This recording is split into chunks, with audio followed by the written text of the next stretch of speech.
So it was determined that we were moving to England because of Fred's work, that he was working for um, this language, and we moved to England. Um, our address was Four Winds Fireball Hill in Berkshire, England, and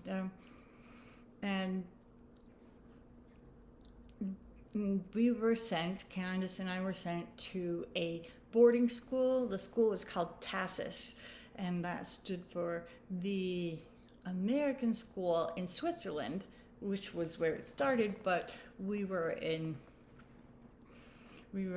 like just in an offshoot of that.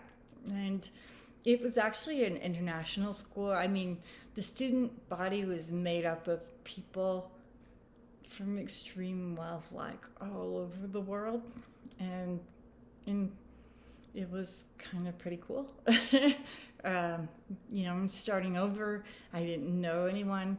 It had been like the 1980s, and like neon and Dago, and I had sun in my hair, and it was like kind of blondish, and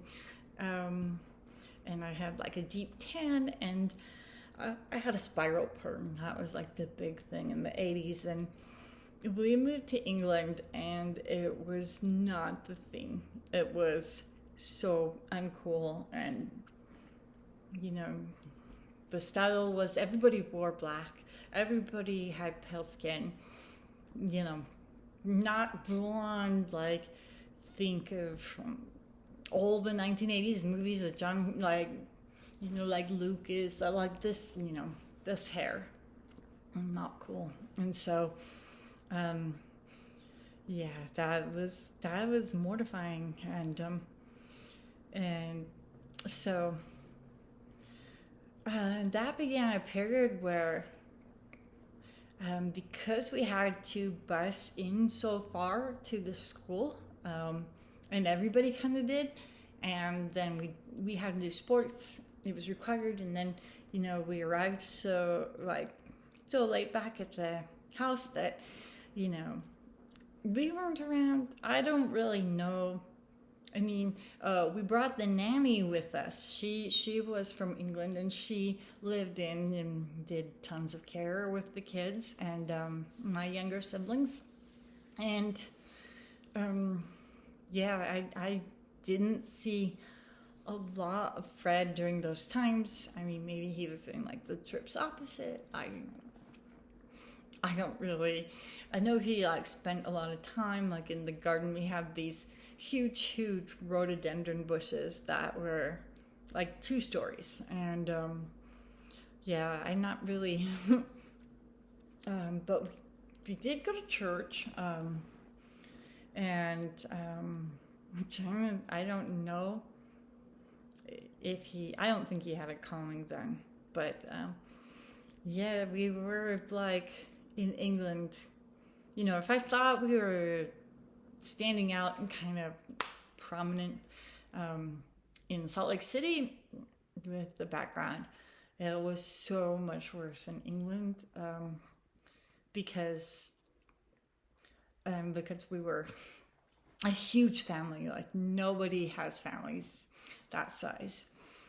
And I do remember like one of his favorite things was to just like embarrass me, like to the point of just wanting to die. Like, there were customs and ways in Europe, and every single thing that he did was to be loud and obnoxious and break the rules and make a big show of everything. I remember we went to this one park, and he got this like a roof rack, which was kind of new in those days, where the bikes like actually stood up. Like nobody else had really seen that. And he had like kind of like the kids carting back again. That was like brand new. And we're talking about 88 and 89. And we went to this like cycling park, and he wore like a shirt that would have been on like 7 Brides for 7 Brothers. And I mean, it was so American. And something happened with our car, with like the bikes on top, where like it was a Volvo, and like the alarm triggered. And so we're driving down the street, like even on like, you know, the motorway, and it is blaring like we're like some kind of police car, but like with all these like bikes on top, and everyone is staring, and I'm just trying to sink down and just not be seen. And then there were lots of like school activities. There was going to be a dance, and he was like saying he was going to be the chaperone, that he had signed up for that. And like he would just like really like get, just mess with me. Like I didn't want to go, and like last second it wouldn't turn out not to be true. And if he thought he could extract like maximum squirm and embarrassment, he completely did. And that was a very I mean, for the most part, like school took up a lot. And here was like a new culture. Here was, I mean, it was fantastic. I loved it was so many people. And when I went to school, we were the poorest people there. Like we didn't have like super yachts. We were not royalty from Saudi Arabia. And yes, I did go to school. I mean, that school was like the who's who of around the world. And then we go to church, and it was with like the local population. We had to drive like an hour, and we were like very, by far, like the wealthiest. It was uncomfortable. I mean, it was confusing too. I was like, well, what else? Like, are we rich or are we poor? And it was so bad. And but yeah, like, for the most part, I enjoyed enjoyed being there. I was still very active, like Mormon, and everybody smoked. Like everybody in the whole, it was a social thing. I was like between the classes and the teachers and the students, and that was one of the interesting things is looking in the yearbook. All the students, I mean, in my grade, we all had to wear formal. Like people wore like suit jackets, and it wasn't uniforms, and and as women, like we dressed up, and everybody looked so sophisticated and so much older, and so there was like kind of a lot of like student and teacher like kind of like hanging out, and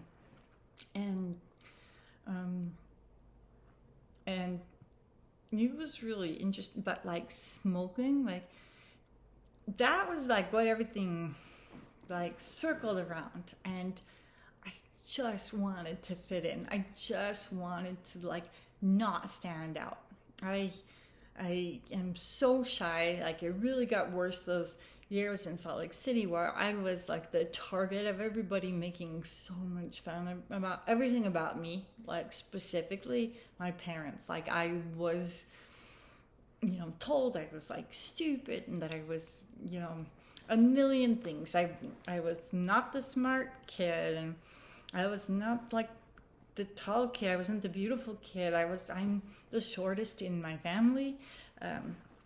At 5'8", and that is considered really small. So I just really didn't want to stand out, and we already moved there, and I did not fit in. and my dad, like, he really made it a point to like try to torture me with that as much as possible. And then like I just wanted to be able to be in on the conversations. I wanted to Like, I didn't believe in smoking. I didn't like smoking. I didn't think it was healthy. I didn't like the smell of it. But I mean, like, as far as like social, like, they're just missing out on the social interactions. And the friend group that I had, they also went to pubs, and they rode the train into London, and I went to the pubs and could drink, and I was a sophomore, and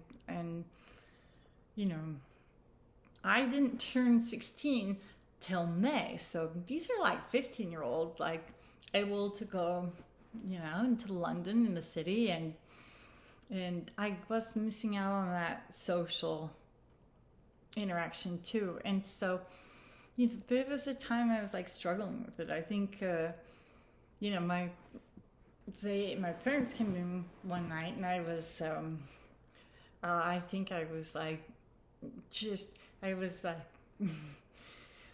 logically thinking it through and just saying, like, it's not like keeping myself like out of the social thing is really having a cost. And so Fred gave me a blessing, and he cast out demons from me in the blessing. So that was interesting.